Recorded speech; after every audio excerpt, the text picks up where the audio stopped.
Hello everyone, welcome to MS study Guru. So आज की इस वीडियो में हम बात कर रहे हैं रिसर्च थीसिस के बारे में। जी हाँ, बहुत सारे लर्नर्स का जब नेट क्लियर होता है, जीआरएफ क्लियर होता है या पीएचडी कट ऑफ ही उनका क्लियर होता है, तो उनके मन में यही सवाल रहता है कि अब आपको पीएचडी करनी है तो पीएचडी का थीसिस आखिर लिखते कैसे। सबसे पहले तो उनको टॉपिक सिलेक्शन में प्रॉब्लम आती है, सिनॉप्सिस बनाने में प्रॉब्लम आती है। तो टॉपिक सिलेक्शन एंड सिनॉप्सिस पर ऑलरेडी मैं वीडियोस बना चुकी हूँ, आप इस चैनल पे जाके देख सकते हैं। आज हम बात कर रहे हैं रिसर्च थीसिस के बारे में। जब आपने टॉपिक सिलेक्ट कर लिया, आपने अपना सिनॉप्सिस लिख लिया, बेसिकली आपका फाइनल हो गया, उसके बाद का ये स्टेप होता है रिसर्च थीसिस कैसे लिखते हैं। ठीक है, बट कई लर्नर्स को फर्स्ट फेज में इसके बारे में जानने का बहुत इंटरेस्ट होता है कि ये रिसर्च थीसिस आखिर लिखा कैसे जाता है, क्या क्या चीजें इसमें होती है, कौन कौन से टूल्स इसमें यूज किए जाते हैं। ठीक है, अगर आप एक फ्रेशर हैं तब भी आपके लिए वीडियो इंपॉर्टेंट है, फ्रेशर नहीं है, पीएचडी कर रहे हैं, थीसिस लिख रहे हैं, तब भी आपके लिए वीडियो उतनी ही इंपॉर्टेंट है। सो एंड तक देखिएगा पूरी वीडियो को। बता दूं, एमएस स्टडी गुरु एप्लीकेशन आप डाउनलोड कर सकते हैं, हमारे UGC NET economics related courses, basically यहाँ पे इकोनॉमिक्स रिलेटेड सभी कोर्सेज अवेलेबल है, assistant professor, DPR, GATE economics etcetera.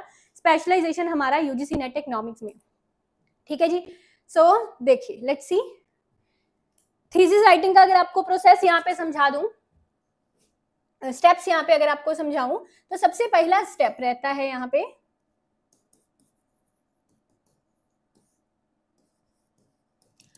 Thesis में आपका इंट्रोडक्शन। ठीक है, तो मैं यहाँ पे पहले सारे स्टेप्स लिख रही हूँ। इंट्रोडक्शन, आपके इंट्रोडक्शन वाले सेशन में ही बेसिकली ऑब्जेक्टिव्स एंड आपका जो नॉलेज गैप रहता है वो रहेगा। ठीक है, उसके बाद सेकंड चैप्टर में आपका आता है लिटरेचर रिव्यू। लिटरेचर रिव्यू की जो भी आपके ऑब्जेक्टिव्स हैं उसके अकॉर्डिंग जो भी लिटरेचर अवेलेबल है वो आप रिव्यूज करेंगे सारा उसका। तीसरे नंबर पे यहाँ पे रहता है आपका मेथोडोलॉजी। ठीक है, मेथोडोलॉजी में क्या आपका आपने डाटा कलेक्ट कहाँ से किया है, उसके सोर्सेज क्या है, या कुछ की टर्म्स या कंसेप्ट जो आपने यूज किए हैं अपनी रिसर्च में, या इसमें आ जाता है कोई आपका एनालिसिस टेक्निक्स जो हैं उनके बारे में। ठीक है, कोई फार्मूले वगैरह जो आपने यूज किए हैं उन चीजों के बारे में। ठीक है जी, फोर्थ पॉइंट इसमें आ जाता है आपका the most important chapter, result and discussions. कई यूनिवर्सिटीज, ये यूनिवर्सिटी टू यूनिवर्सिटी वेरी करता है, कई यूनिवर्सिटीज में रिजल्ट वाला चैप्टर, डिस्कशन वाला चैप्टर अलग होता है, कई यूनिवर्सिटीज में इकट्ठे ही होता है। ठीक है, तो रिजल्ट्स एंड डिस्कशन, जहाँ पे अब आपने जो भी रिजल्ट्स प्रूव किए अपने रिसर्च के वो आएंगे। डिस्कशंस का यहाँ पे बेसिकली रहता है कि आपके जो रिजल्ट्स निकले हैं उसको आप जैसे लिटरेचर के साथ जोड़कर उसका सिमिलैरिटीज, जिस सिमिलैरिटीज बता रहे हैं कि भाई मेरा ये रिजल्ट निकला, इस बंदे का ने इस साल में रिसर्च की थी, इसका ये रिजल्ट आया था, ये सिमिलर है, नहीं सिमिलर है, नहीं सिमिलर तो क्यों नहीं सिमिलर, इस तरह की चीजें डिस्कशन में रहेंगी। फिर 5वें नंबर पे यहाँ पे आपका आ जाएगा समरी। ठीक है, सो 6 नंबर पे आपका आ जाएगा बिब्लियोग्राफी, जो आपकी रेफरेंसेस है। ठीक है, तो इस तरह से ये एक स्ट्रक्चर रहता है, मोस्टली सभी यूनिवर्सिटीज में यही स्ट्रक्चर रहता है आपके पीएचडी के रिसर्च के थीसिस का।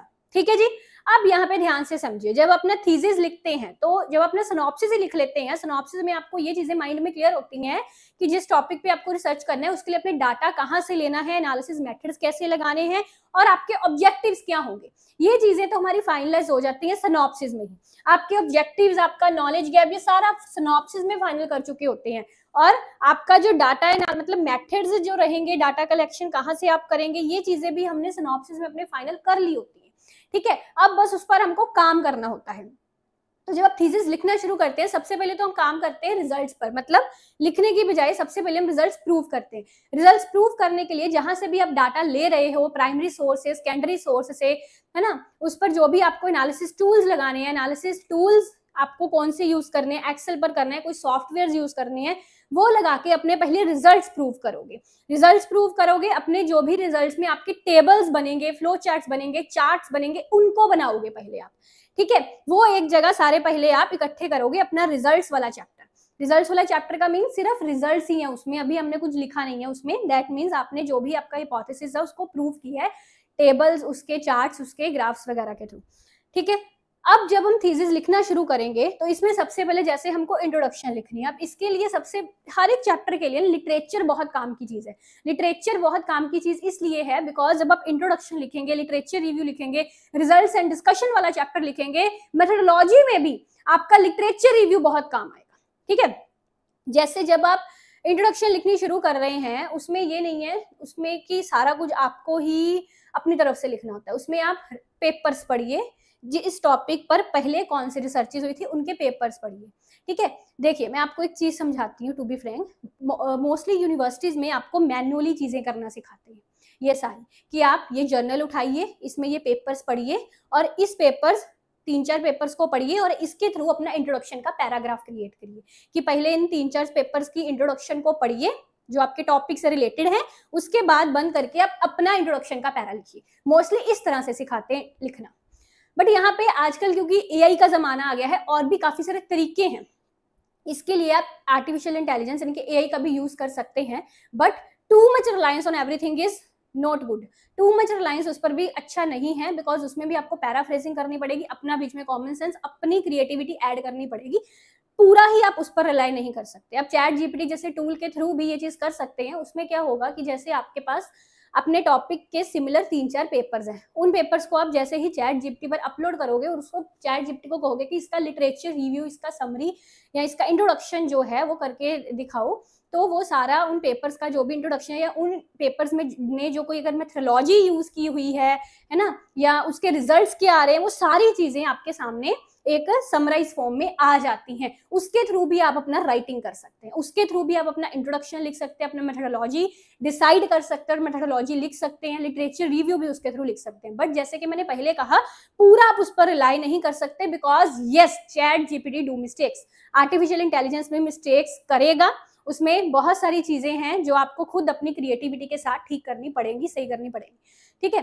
तो वो चीज है, स्टडीज का रेफरेंस देना बहुत जरूरी है, चाहे आप इंट्रोडक्शन का चैप्टर लिख रहे हैं, लिटरेचर रिव्यू में तो देंगे ही देंगे, चाहे मेथोडोलॉजी का लिख रहे हैं, स्टडी का रेफरेंसेस देना। जैसे आपने कोई लाइन लिखी है यहाँ पे, ये लाइन जो है बेसिकली आपने किसी की रिसर्च से उठाई हुई है, ये जो चीज आपने लिखी है, तो उसका रेफरेंस देना यहाँ पे बहुत जरूरी होता है, ठीक है। कि जैसे बंदे का नाम है कमलदीप सिंह और उसका रिसर्च 2006 में आया था, तो आप उसका एंड नाम सिंह 2006 लिखेंगे। अगर इसके अलावा और भी ऑथर्स थे उस पेपर में, तो आप लिख देंगे सिंह एट ऑल 2006, इस तरह से। तो वो एक रेफरेंस देना बहुत जरूरी होता है हर एक चैप्टर में, ठीक है। इंट्रोडक्शन में भी इस तरह की रेफरेंसेस आप लिखते हैं। लिटरेचर रिव्यू में अच्छा एक सबसे वे क्या रहता है कि आप ऑब्जेक्टिव्स उठाइए। फर्स्ट ऑब्जेक्टिव की मतलब कुछ 10-15 स्टडीज, ठीक है ना, फर्स्ट ऑब्जेक्टिव के अकॉर्डिंग, फिर सेकंड ऑब्जेक्टिव के अकॉर्डिंग 10-15 स्टडीज, मतलब इस तरह से कि इस बंदे ने Kumar at all 2008 found date, इस तरह से करके आप हर एक ऑब्जेक्टिव की जो रिव्यूज हैं, स्टडीज हैं, जो भी उस पर्टिकुलर ऑथर ने उस ईयर में फाइंड किया था, वो एक एक पैरा में इस तरह सारी स्टडीज लिखेंगे, ठीक है। तो इसके भी 2 वेज हैं। मैनुअली जैसे यूनिवर्सिटीज में ज्यादातर सिखाते हैं कि आप एक एक्सेल शीट बनाइए। एक्सेल शीट कैसे बनाइए, जैसे मान लीजिए कि आपने पेपर पढ़ा, पहला पेपर पढ़ा, ठीक है, आपने एक एक्सेल पे शीट बनाई। इस एक्सेल की शीट पर आपने यहाँ पे लिख लिया कि ऑथर का नाम क्या है, किस ईयर में पेपर आया था, किस जगह पर, किस प्लेस पर उसने स्टडी की, और उसका मेथोडोलॉजी क्या था और उसका रिजल्ट क्या था। इस तरह से आपने एक एक्सेल शीट बना ली। ये आपने अपने फर्स्ट ऑब्जेक्टिव की एक्सेल शीट मान लो बनाई, उसका लिटरेचर रिव्यू करने के लिए। अब यहाँ पे आपने स्टडी पेपर पढ़ा, उस पेपर का ये ऑथर, ये सारा यहाँ पे पढ़कर मैनुअली उस पेपर को पढ़ के ये सारा यहाँ पे मेंशन कर दिया। इसी तरह सेकंड थर्ड, इसी से आपका लिटरेचर रिव्यू का चैप्टर लिख सकते हैं। मैनुअली चीज को करने का ये तरीका है, ठीक है, कि पेपर को पढ़िए, ये सारी चीजें आप मेंशन करिए और उसी से फिर आप अपना लिटरेचर रिव्यू वाला पैरा जनरेट करिए, ठीक है। दूसरा इसका तरीका, जैसे मैंने आपको पहले बताया था, कि आप सिंपली जो भी आपका पेपर है इसको जब एआई पर अपलोड करेंगे और एआई को कहेंगे कि इसका जो लिटरेचर रिव्यू है या इसका जो रिव्यू है वो करके दिखाओ, नॉट लिटरेचर रिव्यू नहीं लिखेंगे, जस्ट आप लिखेंगे रिव्यू दिस पेपर, ठीक है, इस तरह से लिखेंगे, तो वो उसका जो भी रिव्यू है वो आपके सामने ले आएगा। बट एज इट इज आपको उसको कॉपी पेस्ट बिल्कुल भी नहीं करना, ये गलती मत करना। इसके 2 बड़े नुकसान है। एक, जैसे मैंने पहले कहा कि आपको इसमें करेक्शंस करने की जरूरत होगी, कई चीजें इसमें गलत हो सकती हैं, कई मिस्टेक्स हो सकती हैं, कई चीजें ऐसी हो सकती हैं जो जैसी राइटिंग लिखना आपका एडवाइजर एक्सपेक्ट ही नहीं करता, आपका गाइड आपसे एक्सपेक्ट ही नहीं करता कि ये चीजें लिखना, वो चीजें चैट जीपीटी या एआई लिखकर आपको दे रहा है, वो आपको मैनुअली ठीक करनी पड़ेगी, पढ़ना पड़ेगा, सारा एक एक वर्ड ध्यान से पढ़ना पड़ेगा। पैराफ्रेज का दूसरी चीज पैराफ्रेजिंग यहाँ पे इंपॉर्टेंट इसलिए है बिकॉज टर्निटिन या और सॉफ्टवेयर में फीचर आ चुका है कि वो चैट जीपीटी वाली चीज पकड़ लेते हैं। यानी कि उसको आपको प्लेगरिज्म में डाल देंगे, तो ये चीज प्लेगरिज्म में आपकी जा सकती है। तो इसीलिए इस चीज को पैराफ्रेज करना, अपनी क्रिएटिविटी बीच में ऐड करके ही इसको अपने थीसिस में ऐड करना, डायरेक्ट कॉपी पेस्ट करना बिल्कुल ही गलत है। ठीक है जी। सो ये अब तीसरा यहाँ पे जैसे आता है मेथोडोलॉजी। जैसे कि आपका एक मेथोडोलॉजी का ओवरव्यू तो आपके सिनॉप्सिस में ही डिसाइड हो गया होता है कि हमको ये मेथड्स, ये डाटा यहाँ से ऐसे लगानी है। अब यहाँ पे उसको थोड़ा आपको एक्सपैंड करना होता है। ठीक है, कि आपने डाटा कैसे कलेक्ट किया है, अगर सेकेंडरी किया है कहाँ से किया, प्राइमरी किया है तो सैम्पलिंग क्या है उसका, है ना। प्राइमरी डाटा कलेक्ट करने के लिए कितने का सैंपल लिया, कहाँ से सैम्पलिंग ली है, कहाँ से सैंपल लिया और कौन सी सैम्पलिंग टेक्निक यूज की है, ये सब चीजें मेंशन करनी पड़ेंगी। इसमें काफी सारे टेबल्स भी बन जाते हैं। अगर आपने प्राइमरी डाटा कलेक्ट किया तो उसके फ्लो चार्ट्स वगैरह, उसके टेबल्स वगैरह, वो भी चीजें यहाँ पे आप मेंशन करोगे। ठीक है, अगर आपने सेकेंडरी सोर्सेज से लिया तो वो कौन कौन से सेकेंडरी सोर्सेज थे, किस किस ईयर का आपने उस सेकेंडरी सोर्सेज से डाटा लिया है। उसके बाद कोई की टर्म्स आपके रिजल्ट्स में, कोई पर्टिकुलर की टर्म जैसे एम्प्लॉयमेंट, इलास्टिसिटी, ऐसी कोई भी की टर्म्स आप अपने रिजल्ट्स में यूज कर रहे हो, उनका डेफिनेशंस मेंशन करेंगे। फार्मूले आपने जो यूज किए हैं, जैसे आपने CAGR निकाला है, उसका क्या फार्मूला यूज किया है वो मेंशन करेंगे। इसके अलावा यहाँ पे analysis techniques, the most important thing, कि आपने अपना डाटा एनालिसिस कैसे किया है। ठीक है, तो दैट आर द, जैसे आपने कोई लॉजिक प्रॉबिट मॉडल्स लगाए हैं, वो उसका सारा डिटेल यहाँ पे मेंशन करोगे, इक्वेशंस वगैरह। ठीक है, वो एनालिसिस टूल्स यहाँ पे मेंशन करोगे। ठीक है, अब क्योंकि ये सारी जानकारी आप अपने टॉपिक सिलेक्शन सिनॉप्सिस में ले चुके होते हैं थोड़ी बहुत, कि आपने कौन कौन से टूल्स जो हैं वो अप्लाई करने हैं, सिनॉप्सिस में ही आपके लिखे होते हैं एनालिसिस टूल्स, है ना।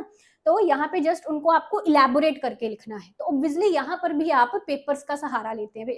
जो जैसे आपने लॉजिक मॉडल अपने रिसर्च में लगाना है तो आप गूगल स्कॉलर पर जाके सर्च कर सकते हैं। किस पे जाके, अब ये दूसरा टूल बता रही हूँ, गूगल स्कॉलर। गूगल स्कॉलर पे जाके सर्च कर सकते हैं कि ये जो लॉजिक मॉडल है, ठीक है, मतलब कीवर्ड ही वहां पे आप लिखेंगे ना तो उससे रिलेटेड काफी सारे आ जाएंगे। जैसे मान लो अपने लॉजिक मॉडल का यूज करना है आप किसी भी चीज के डिटर्मिनेंट्स फाइंड करने के लिए, तो जब आप वहां पे गूगल स्कॉलर पे उस चीज को मेंशन करोगे ना, तो उस पर्टिकुलर टॉपिक से रिलेटेड काफी सारे पेपर्स आ जाएंगे। वहां पे आप देख सकते हो कि लॉजिक मॉडल किस किस ने अपने रिसर्चेस में यूज किया है, किस तरह से किया है, कैसे उसकी इक्वेशंस बनाई है, उसी का रेफरेंस देके आप अपनी मेथोडोलॉजी में वो इक्वेशंस लिख सकते हो, बट उस चीज का रेफरेंस देके कि जिस पेपर से आपने वो चीज उठाई। ठीक है ना, तो वो उसके लिए भी वही चीज जरूरी है कि आप पुराने पेपर्स पढ़िए, जिसने वो मेथोडोलॉजी यूज की है उसको पढ़िए और उसके अकॉर्डिंगली अपनी मेथोडोलॉजी इलैबोरेट करिए, और उनके रेफरेंसेस भी आप अपने थीसिस में दे सकते हैं। ठीक है, गूगल स्कॉलर पर कई बार आपका PDF अवेलेबल नहीं होता, ठीक है, या वो पेड होता है, PDF वहां पे दिखा देते हैं पेड है। उसके लिए एक और वेबसाइट होती है साइंस हब करके, ये साइंस हब करके, इस वेबसाइट पर आप जाएंगे ना तो यहाँ पे मोस्टली काफी सारे पेपर्स की मतलब PDFs अवेलेबल होती हैं। कई बार वो चीज गूगल स्कॉलर पे पेड होती है बट साइंस हब पर उसकी PDF होती है। ठीक है, तो उसके लिए ना आपको DOI चाहिए होता है। ठीक है, जैसे जब आप गूगल स्कॉलर पे वो पेपर खोलते हैं ना, चाहे उसका PDF नहीं है बट उसका DOI जरूर दिया होता है, वहां से आपको DOI कॉपी करके साइंस हब पर जाके पेस्ट करना होता है। ठीक है, तो वो फिर पेपर की PDF आपके सामने आ जाती है। क्लियर, 3 टूल्स तो मैंने आपको यहाँ पे बता दिए। अब अगला यहाँ पे आता है आपके रिजल्ट्स। अब ये सबसे बड़ा चैप्टर बनता है आपके थीसिस का, सबसे मेन और सबसे बड़ा चैप्टर यही बनता है रिजल्ट्स। अब आप रिजल्ट्स को ऑब्जेक्टिव वाइज भी लिख सकते हैं कि आपके फर्स्ट ऑब्जेक्टिव का ये रिजल्ट है, सेकंड ऑब्जेक्टिव का ये रिजल्ट है, इस तरह से भी सारे रिजल्ट्स लिख सकते हैं। अब इसमें जैसे आपने पहले टेबल्स बनाए थे, जो मैंने सबसे पहले कहा था कि आपने अपने रिजल्ट प्रूफ किए हुए हैं, उनके टेबल्स वगैरह बनाए हुए हैं, ग्राफ्स वगैरह, चार्ट्स वगैरह, तो अब आपको बेसिकली उन्हीं चीजों की यहाँ पे एक्सप्लेनेशन करनी है, उन्हीं चीजों का यहाँ पे राइट अप करना है। जो भी आपने टेबल्स के थ्रू, चीजों के थ्रू अपने रिजल्ट्स को प्रूव किया था, वो टेबल्स, वो सब चीजें कि यहाँ पे आप एक्सप्लेनेशन करेंगे, तो उनको एक्सप्लेन करेंगे। ठीक है, इनके भी 2 तरीके रहते हैं एक्सप्लेनेशन के, मैनुअली और दूसरा AI के थ्रू। देखो, पहला तो आप इस तरह से कर सकते हैं, 1 मिनट, ठीक है, पहला तो आप इस तरह से कर सकते हैं, जैसे मान लो आपका ये एक टेबल है, ये जो भी ये चार्ट है, ग्राफ है, आपको इसका राइट अप करना है, आपको इसका एक्सप्लेनेशन देना है। ठीक है, तो आप क्या करेंगे कि ये जो टेबल का टाइटल है ना, इससे रिलेटेड आप पेपर्स फाइंड करेंगे गूगल स्कॉलर पर, साइंस हब पर, जहां भी, या ऑफलाइन लाइब्रेरी में, जर्नल्स में जाकर, है ना, वो फाइंड करेंगे और उनकी एक्सप्लेनेशंस को पढ़ेंगे। उनकी एक्सप्लेनेशंस को पढ़कर आप अपने टेबल की एक्सप्लेनेशन लिखेंगे। ये तरीका रहता है। ये तरीका बहुत अच्छा है, एक मतलब ओरिजिनल सा काम है ये सारा, बट इसमें टाइम ज्यादा कंज्यूम आपका हो सकता है। दूसरा, अगर एआई की मदद से हम इसी चीज को करना चाहें तो आप सीधा एआई पर इस टेबल को अपलोड कर सकते हैं। इस टेबल को जैसे आप अपलोड करोगे तो इस टेबल में काफी सारी एक्सप्लेनेशन वाली चीजें आपके सामने जनरेट हो जाएंगी। अब जैसे मैंने पहले कहा था कि इसको बिल्कुल भी डायरेक्ट कॉपी पेस्ट आपको नहीं करना होता, ठीक है। अब यहाँ से आपको पढ़ना है उस टेबल को, जो आपको लगता है कि आपके थीसिस में लिखने लायक चीजें हैं, ये चीजों को इस तरह आप इस टेबल की एक्सप्लेनेशन में ऐड करेंगे। उसके लिए भी ना ये पढ़ा होना आपका बहुत जरूरी है। अगर आपने पहले इस टेबल से रिलेटेड पेपर्स थोड़े पढ़े होंगे तो आपको पता होगा कि उन पेपर्स में कैसे वो चीज लिखी हुई थी, है ना। तो अब आप जब एआई की मदद से वो चीज उठा रहे हैं और उन पेपर्स का भी आपके दिमाग में है कि पेपर्स में ये चीज इस तरह से लिखी हुई थी, तो उसके अकॉर्डिंग ही आप एआई से वो चीज उठाएंगे, है ना, जो आपके थीसिस के अकॉर्डिंग रेलिवेंट है। बिकॉज वो तो बहुत ज्यादा एक्सप्लेनेशन बता देगा, कई केसेस में बहुत ज्यादा बता देता है, तो उसमें आपको क्या ऐड करना है, किस तरह से ऐड करना है, वो समझ आपको बेसिकली। तो एआई का इस्तेमाल करिए, ठीक है, बट पेपर्स का पढ़ना बहुत जरूरी होता है बेसिकली। उसको पढ़े बिना आप एआई का भी इस्तेमाल अच्छे से नहीं कर पाओगे, ठीक है। तो जितनी जरूरत है इसकी उतना ही इसको इस्तेमाल करना, बेसिकली कहने का ये मतलब है। तो वहां से आप जनरेट कर सकते हो। वहां पे क्या कि आपको एक वोकैबुलरी अच्छी मिल जाए बेसिकली, ठीक है। वोकैबुलरी, कई बच्चों का राइटिंग, इंग्लिश राइटिंग का इतना अच्छा फ्लो नहीं होता, वो एक इंग्लिश राइटिंग का फ्लो, एक वोकैबुलरी, वो चीजें आपको यहाँ से बहुत बढ़िया मिल जाएंगी, ठीक है। बट यहाँ पे फिर मैं बता रही हूँ कि आप क्विल बोर्ड की मदद लीजिए या ग्रामरली की मदद लीजिए, ठीक है। ग्रामरली या क्विल बोर्ड की मदद से आप इस चीज को पैराफ्रेज करके ही अपने थीसिस में डालिएगा, ऐसे नहीं डालिएगा। अपनी क्रिएटिविटी ऐड करके, पैराफ्रेज करके ही इसको अपनी थीसिस में लगाइएगा, ठीक है। ग्रामरली में भी पैराफ्रेजिंग होती है और ग्रामरली में आप अपनी सारी ग्रामर्स भी ठीक कर सकते हैं, जो भी आपकी इंग्लिश राइटिंग में चीजें थी उनको भी ठीक कर सकते हैं। या अगर आप अपने थीसिस को सीधा गूगल डॉक पर लिखते हैं ना, तो वहां पे ऑटोमेटिकली ये ग्रामरली का ऐसा होता है ऑप्शन कि आपकी ग्रामर्स जो है वो ठीक होती रहती हैं। आपके स्पेलिंग्स वगैरह में कुछ ऐसी मिस्टेक्स हैं, हेल्पिंग वर्ब्स में कुछ मिस्टेक्स हैं, वो इस तरह से उसके सुजेशंस आते रहते हैं। या अगर आप वर्ड पर भी लिख रहे हैं तो आप उस चीज को वर्ड से कॉपी करके जब ग्रामरली पर जाकर पेस्ट करते हैं तो ग्रामरली वो सारे सुजेशंस दिखा देता है कि ये चीजें यहाँ पे गलत है, उनको आप ठीक करके वहीं पर आप अपना ठीक करके दोबारा से कॉपी करके वर्ड में जाके पेस्ट कर सकते हैं, ठीक है। तो ये दो टूल्स भी बहुत इफेक्टिव रहेंगे। बट जैसे मैंने कहा कि आपको पैराफ्रेज करने के बाद भी एक बार पढ़ना पड़ेगा उन चीजों को, ठीक है, बिकॉज वो एआई है, एआई गलतियां करता है, ठीक है, तो उसको पढ़ना पड़ेगा आपको, क्लियर। तो कई बार ना जब आप पैराफ्रेज भी करते हो ना तो उसका साइनोनिम बहुत अटपटा सा दिया होता है, मतलब वो एक एकेडमिक लैंग्वेज नहीं होती। जैसे आपने क्विल बोर्ड पे या ग्रामरली में किसी चीज को पैराफ्रेज किया ना, वो पैराफ्रेज तो कर देता है बट वो एकेडमिक लैंग्वेज में पैराफ्रेजिंग नहीं लगती। वो जो वर्ड होता है वो उसका साइनोनिम उसने बहुत इस तरह का यूज किया होता है कि एक मतलब एकेडमिक लैंग्वेज हम उस तरह की यूज नहीं करते। तो वही चीजें हैं, चैट जीपीटी में भी ये प्रॉब्लम रहती है कि क्योंकि आपका थीसिस एक एकेडमिक राइटिंग है ना, तो क्रिएटिविटी उसमें कम और एकेडमिक राइटिंग, आपकी क्रिएटिव राइटिंग कम और एकेडमिक राइटिंग वो ज्यादा लगनी चाहिए, है ना। तो वो एकेडमिक्स वाले जो साइनोनिम्स होते हैं, जो टर्म्स होती हैं, बेसिकली वो चीजें आपको पता चलती हैं अगर आपने पहले पेपर्स पढ़े हुए हैं। समझ गए ना, वो समझ आपको तभी आती है कि मैं यहाँ पे ये वर्ड नहीं यूज कर सकती जो मुझे एआई ने दिखाया है, because this is not academic word, ठीक है ना, ये चीज।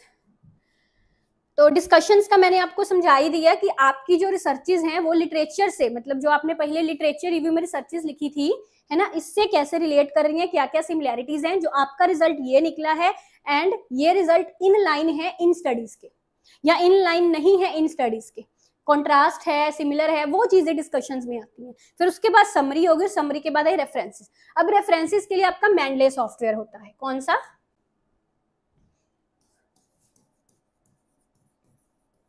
मेंडले। ये इसमें आप सारी आपकी रेफरेंसेस मैनेज हो जाती हैं। जैसे इस सॉफ्टवेयर में बेसिकली जैसे आप अपनी कोई फोल्डर वगैरह कुछ बनाते होगे ना, जहाँ पे आप अपने सारे जो भी पेपर्स आपने रिव्यू करके अपना थीसिस लिखा है वो सारे रखते हो, है ना, जो भी आपकी रिसर्चेज है उनको रखते हो। अब जैसे आपने उन सारे पेपर्स का रेफरेंस देना है बिब्लियोग्राफी में, अब डायरेक्टली उन पेपर्स को जब इसमें अपलोड करोगे ना तो वो सारी रेफरेंसेज आ जाएंगे और रेफरेंस के स्टाइल भी लिखे होंगे कि आपको एपीए में करना है, एमएलए में करना है, किस स्टाइल में करना है, ठीक है। तो वो बनी बनाई मतलब यहाँ पे आपको रेफरेंसेज मिल जाएंगे, this is easy to use, ठीक है। इसका यूज आप रेफरेंसेस के लिए, क्योंकि अगर आप एक चीज और है यहाँ पे द अदर ऑप्शन आल्सो, जब आप यहाँ पे करते हैं ना गूगल स्कॉलर पर, तो गूगल स्कॉलर पर जब आप कोई पेपर सर्च करते हैं नीचे साइट का ऑप्शन आता है, ऐसे 2 कॉमे दिए होते हैं साइट का, ठीक है।